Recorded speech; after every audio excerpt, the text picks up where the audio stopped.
So I'm in the middle because I'm going to be talking about a teacher program that takes people from the beginning into the first years of their teaching. And I have worked in university teacher education for 30 years, so I'm very familiar with all the problems that Corey just mentioned. I now work for the Boston Teacher Residency, and later on in my talk, I'll tell you some things about that. So I'm going to talk about some of the challenges of learning to teach ambitiously. And by ambitiously, I mean two things. One is teaching serious content with the idea that students will be able to solve problems in that content area. And the second thing is teaching all students, and I mean English language learners, students who are in special education, students who have emotional problems, and so on. Everyone should be engaged in serious academic work. That's what I mean by ambitiously, and that's what frames everything I'm going to say about learning to teach. So one of the challenges of learning to teach is that teaching requires continuous and public action. You do everything that's important in front of an audience. And so practicing is a challenge because you need to practice and get feedback from the people that you're working with in order to get better. Additionally, teachers work on three fronts at once. The social front, they have to manage interaction in the classroom. The intellectual front, they have to manage content and how students interact with that. And they also have to manage materials. And inside of there, I include technology. So when Corey says teaching is complex, this is what she means. All of this has to go on at the same time, continuously in a public setting. Secondly, we all talk about learning from experience, but repeated doing doesn't automatically result in improvement. A teacher, for example, could try leading a whole class discussion over and over and over again and decide in the end that my class cannot handle whole class discussions. So it's not a matter of simply learning from repeated practice. So how are we going to manage that? Thirdly, novices get multiple messages about what counts as good teaching. And some of that comes from the notion that they get a teacher preparation program, they get a textbook, they get the curriculum that their district uses, they get assessments that come from a national source, and so on. These are all messages about what good teaching is that have to be figured out if you want to be a good teacher. So teacher education has associated challenges. One is, how can we get rank novices to engage in the complex work of teaching, while at the same time reducing the cognitive load? And by that I mean reducing what they need to pay attention to, what they need to make decisions about. For example, who do you call on in the classroom when? Do you wait for students to raise their hands? Do you make sure that you go around and have everybody talk? Do you call on students who have not spoken in a while, even though you know that they're going to take up class time? So these are decisions that you have to make standing up in front of the class. Secondly, how can we enable new teachers to stop the action so that they can learn from experience? So that the first time and the second time and the third time they try to lead a whole class discussion, they get better each time. And thirdly, how can we create institutions and tools that are coherently aligned? in the message that they send to teachers about what it means to be good. I want to talk about some ideas for overcoming the challenge of complexity, and these ideas are based on both research and practice. One is that decisions about the structure of teacher-student content interaction can be pre-designed and practiced to be used during teaching. So if my goal is that students learn serious subject matter, that they work on problems, and that all of them are engaged, then I might look for a designed way of calling on students to address the whole class and practice that one instead of trying to make up my own as a novice. Even instead of, here are 6 different ways you could do that, pick one. Well, I don't know enough to pick one. I don't know. I haven't tried any of them. So what we found is that lesson structures can be designed to support serious academic engagement. It's not just about scripting. It's about protocols for interaction with content and other students, so that all of that does not need to fall on the novices. And these protocols can mix routines for example, who do you call on when, with moments of having to figure out what to do about the way a certain student thinks about division. So the idea is, if we remove many of the decisions from the novice, they will be able to concentrate on the ones that really matter from the get-go. So it's not a matter of, oh, teach them how to manage the classroom first, and then maybe next year they can do leading a whole class discussion. No. It's teach them how to lead a whole class discussion with a lot of scaffolds around them, because that's the way children learn. Secondly, we've been working on the idea that teacher educators can help novices anticipate what students are going to do by rehearsing with them and playing the student. Now, in order to do this, you have to be a teacher educator who has real solid knowledge about what students are going to do with, for example, that division problem that Corey put up. And I see this as a kind of pitching and batting practice. So I'm the teacher educator, you're rehearsing. I'm going to pitch you a certain kind of ball, and I'm going to look for how you respond to it. And I might respond back and look for your next response. But within that context, and we're doing this in a public group of novice teachers, I can stop the action. I can say, now, are you sure that the way you answered my question was treating me like a sense maker? Because I didn't feel like a sense maker when you said X to me. So I would stop in the middle of the rehearsal and coach the novice. Or I could stop in the middle of the rehearsal and open it up for discussion.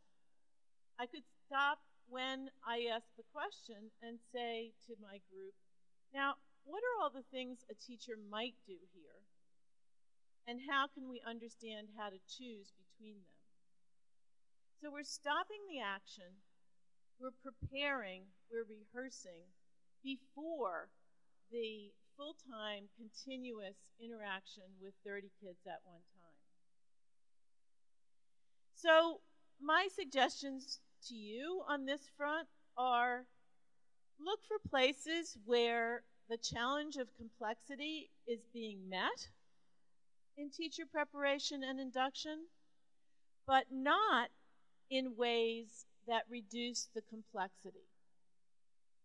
You've always got to have at least 3 children or 3 people playing children You've got to have serious subject matter on the table. So if you're learning to quiet your class down before you start working in small groups, you need to do that in the context of a lesson. The work on rehearsals and protocols for doing complex teaching comes out of a research and development project that I worked on for a number of years with colleagues at UCLA and the University of Washington, as well as at the University of Michigan. I took this work to the Boston Teacher Residency, so you're going to hear about it mostly in that context. At the University of Washington, they've developed a website that is meant to become a resource for teacher educators doing the kind of work that I've described to you.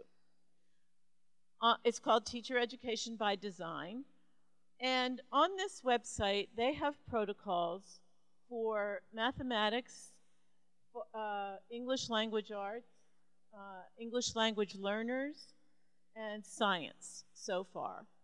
And they also have tools for teacher educators to use.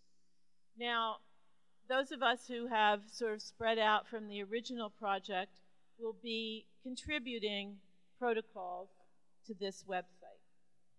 In English language arts, for example, you find protocols for elementary school and protocols for secondary school lessons.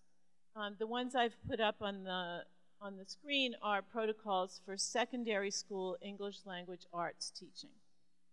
So, interactive first read, that's the name of an instructional activity.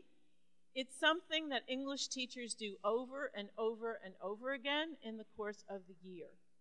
So, learning a protocol for how to do that means that you do it better each time. So first read means the first time students read a text. How do you shape that in a classroom to make it productive? The other kinds of things that are available are different ways of interacting with students around text. Within something called the interactive first read, novice teachers can practice talk moves. Talk moves are routines. So the point of this for novice teachers is not to learn the instructional activity. The point is that the instructional activities protocols should be designed to have them learn things that are going to be useful no matter what they're teaching. So the talk moves that are useful in interactive first read are revoicing a student's comments to spotlight an important idea or seek clarity. Now, you can rehearse that. You can, I could have you all play students, give you the text, and someone would say, oh, I think such and such is an important part of the text that you just gave me to read. I would say, oh, Kaylee just said that such and such was really important. And I wonder if the rest of you think that's correct.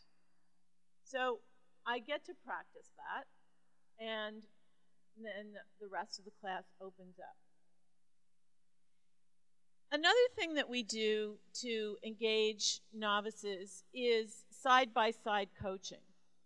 So what you see here is a resident, the one with the beard, engaging in what we call conferring with students, which means going around while they work independently and asking them questions that will further their work without making it too simple, without giving away the answers. So you know that these kids are going to say, I don't know what to do. And a novice has to learn to go around and help them get started without telling them the answer. Not a simple thing to learn. My advice to you on this point is look around for places where teacher educators are aiming to reduce the cognitive load while maintaining deep learning for all students and the teacher. If you see that happening in a teacher learning context, look at what makes it possible and what makes it hard. Look at what is designed and by whom. And look at what happens when the cognitive load is excessively reduced. So the second challenge was, how do we organize things so that teachers can actually learn from doing, learn from experience? Well, what we found out is that if teachers do something and then analyze it, and then do it again, and then analyze it, and then do it again, and then analyze it in tight cycles, they actually get better. One of the hard things about learning to teach is that the cycle is usually the year, right? So you have to do, your high school biology teacher, you have to do a lesson on dissecting chicken wings, right? You learn a lot in the course of doing that for the first time, but you don't get to do it again until a year from now. And it's very hard to use what you've learned at that point. Again, if you're using a protocol, you can work with colleagues on how to get the best out of your experience. And as I said, by tight cycles, we mean situations in which learning can be immediately applied. The way that we work with them, we've developed a 4-part cycle. Introducing and learning about the instructional activity, which often means watching somebody else do it. And usually means watching somebody else do it at least 3 times, so that you can pick out what are the common parts, what are the things that happen over and over again, and what are the things that have to be tailored to individual content and individual students and groups of students.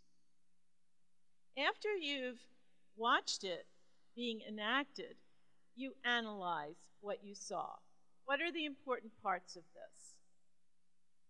And then the next step is to prepare to teach it to a group of students. Part of that preparation is rehearsal. Part of it is, at the very beginning, writing out exactly what you're going to say when you introduce the very most important part of the lesson. Not a script for the whole lesson, but the piece that really matters. Thirdly, you go and do it. And you videotape yourself, you collect student work and other artifacts from the classroom, and you bring those back to your group to analyze. Now, remember, because everybody's doing the same instructional activity structure, the group can learn collectively. This serves as a way of cementing ideas about what good teaching is. If you're being coached by a teacher educator, that person can raise questions about why do this, why do that, what happened here. And oftentimes, if the technology is available, the teacher educators will bring video clips from the enacting part of the cycle to the analyzing part and say, here's an example of Susie asking a question in the middle of reading a story to kids. Can you, Susie, talk about why you stopped there? Why did you ask that question? So that people can see the enactment and they can hear from the novice teacher about her thinking. So in the instructional activity structure, the idea is the structure stays the same, but you can vary the content. Now, you're going to maybe get a little tired of hearing about math, but it just so happens that Corey and I are both math educators. As I showed you, this doesn't only happen in math. But the idea is to have a structure that can accept different content, like the English language arts one. It will work with poems, it will work with essays, it will work with books. So if you're doing all of those things, you always have a first read. Moreover, the structure should work at different grade levels, adapted, of course, to developmental issues.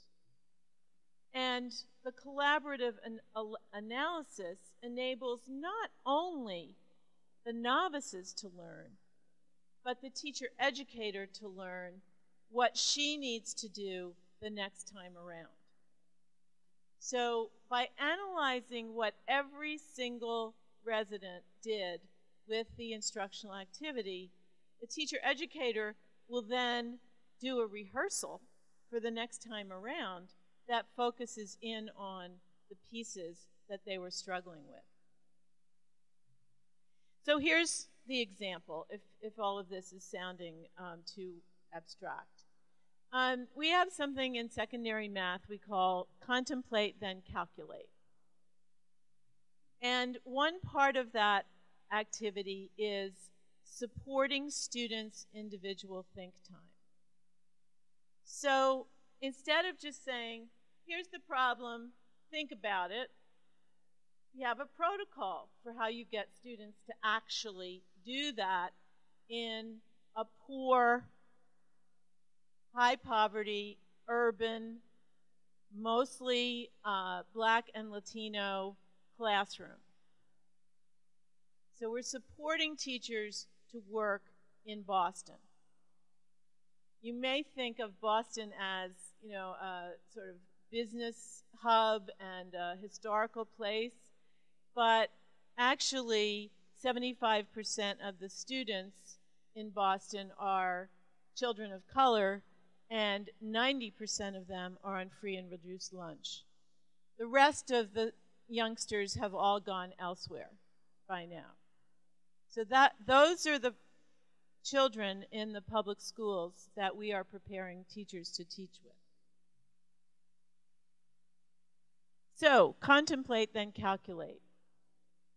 The point of this instructional activity is for students to use mathematical structure to come up with shortcuts. That's what mathematicians do. They look at how they can avoid doing calculations by using mathematical structure. The lesson, or part of a lesson, has 4 parts. Individual think time, students working in pairs, the full group, and then an exit ticket, or written reflection on learning. So what teachers need to practice is orienting students to the task. What is it I'm going to ask you to do here? The time that they're going to spend on working individually is 30 to 60 seconds. That is set in the protocol. It's not left up to the novice to decide how much time is enough time. The people who wrote the protocol are experienced urban secondary school teachers who have done this with students, hopefully in front of their residents. Introduce the activity, explain to students what they will learn, how they will learn it, and why it is important. Provide students time to orient themselves to the problem and begin, quote, looking closely to discern a pattern or structure.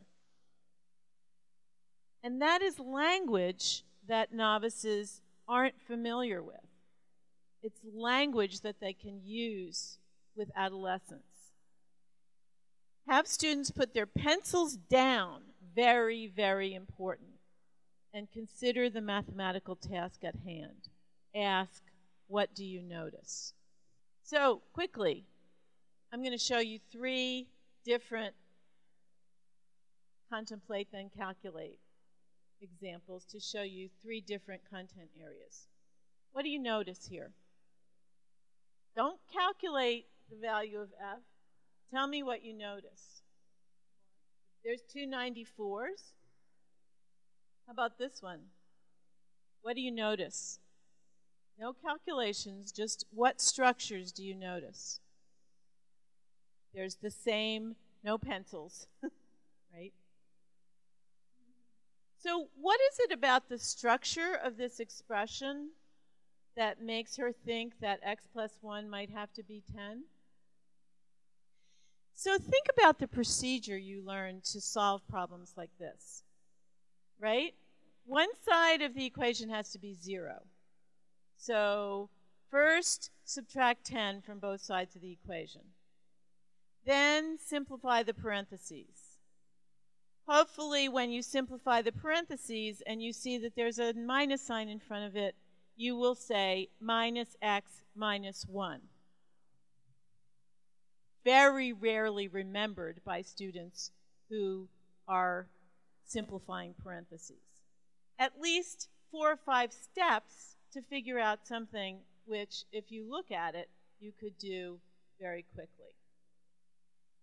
Building grit, building perseverance, building self-confidence, and building knowledge of mathematical structure.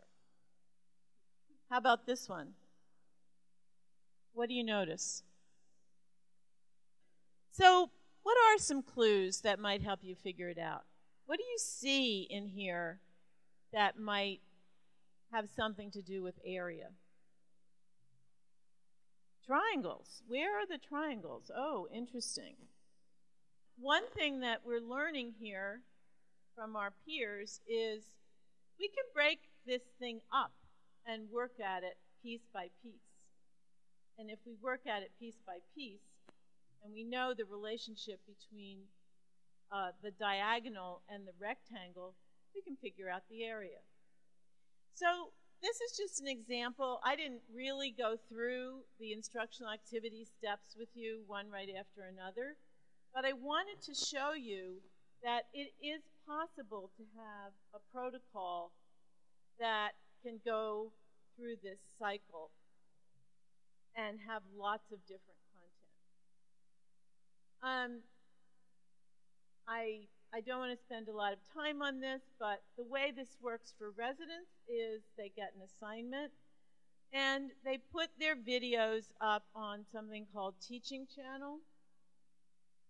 They all are doing Contemplate Then Calculate. This woman's name is Megan, and she's done so far 4 of these. And her classmates can view it, and she can write comments. So as she looks at her own video, she stops the video and writes a comment. For example, this group started to use the noticing about the 2 fractions that look the same. I asked Peter to get ready to share the group's work. So when they come back together, or when her coach reads this, she says, "Why Peter?" My advice to you is to look for structures where novice teachers can stop the action. What's going on there? How do they do it? How is what they're doing different than doing the same thing over and over again? Now, the third challenge, I didn't elaborate as fully as the first 2, which is a good thing because I'm out of time. But there are 3 layers of alignment, and Corey talked about some of these. People learn to teach in courses that happen in classrooms at the university or wherever, and they learn to teach in classrooms where somebody coaches them. And there's not alignment between those 2 things. Usually there's not alignment between what they do in pre-service and what they do when they start teaching. And as you know, because it's been part of the national conversation, we don't have alignment among standards, curriculum, instruction, and assessment. All of these send messages about what good teaching means. And building a teacher education program where these are all aligned is something that some charter management organizations have figured out how to do. The question of whether we can figure out how to do it for a larger population is one that is worth investigating. Thank you.